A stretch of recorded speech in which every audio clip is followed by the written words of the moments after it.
here are mostly trade goods that the Powhatan are going to be interested in. Things like copper. They do have copper already that's coming through the Great Lakes, but copper is going to begin to be brought in by the English, and it becomes much more abundant, much more available. The copper coming from the Great Lakes is going to be very expensive by the time it works its way down to this region of the country.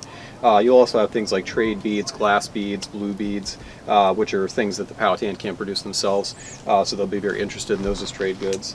And also fabrics, textiles, colored cloth, again, just novelties, things that are interesting to the Powhatan. Not things that they need, just things that are interesting to them. The English, on the other hand, are going to be trading for food. They're going to be trading for furs, things that they really need. They need food because they've actually come here planning to buy most of the food that they're going to be consuming. They're not really bringing a lot of food over per se.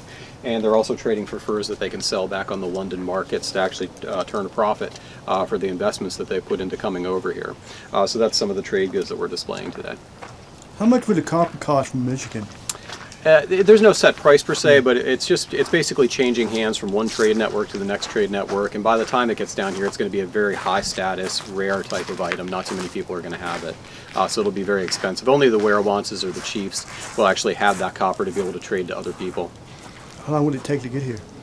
It could be months at least, if not years. It would just be that slow process of working its way down from one group to another and eventually getting down to this area. But we do know it gets as far south as the Carolinas. The Roanoke natives down there have access to copper, and there are depictions of them using it as well. I am interpreting as Martha Sizemore, who is his housekeeper. She is, in his will, she is named as one of the only named servants, and she's the only named female servant. We know he had male servants, but he did have one female servant, Martha Sizemore, the housekeeper. So like John was saying, around on the table we've got, this is a bit above my station to sit in that chair. So we've got fairly simple fare out on the table. We've got bread and cheese, some fry rolls, and some beef stew. So we're set up for a meal of Thanksgiving, but not necessarily a meal of Thanksgiving as the holiday as we understand it.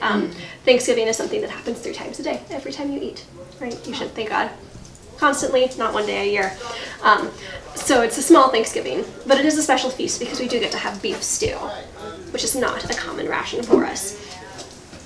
At Rock Hall, this is where the Lady Rebecca, or as she was known, Pocahontas, would have stayed for about 9 months before she was baptized and then married to John Rolfe.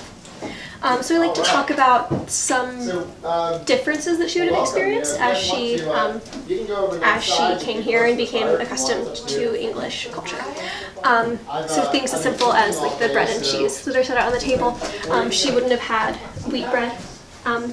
Growing up in a Native American village, she also wouldn't have had cheese. Any bread that she had would have been corn-based, and there was no cheese at all. So even something that we could consider as simple as bread and cheese would have been something foreign to her.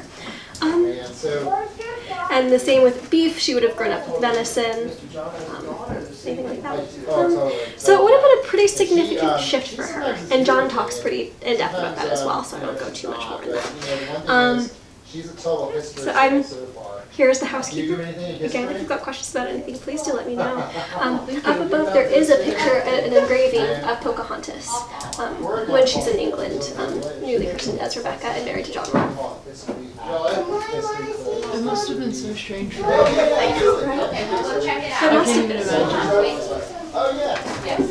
Well, and John and I were talking earlier today, and it's difficult to talk about her story as well, because you want to afford her the dignity and honor of being somebody who must have felt so strange, must have felt so nervous, but also is such a strong person who is able to like be the sort of diplomat. And who is dealing with these things, intentionally, and how those two parts of her story are so difficult to bear in mind, especially because we don't have any of her writings. So we only have English people writing about her. We have no idea her thoughts, what happened to her.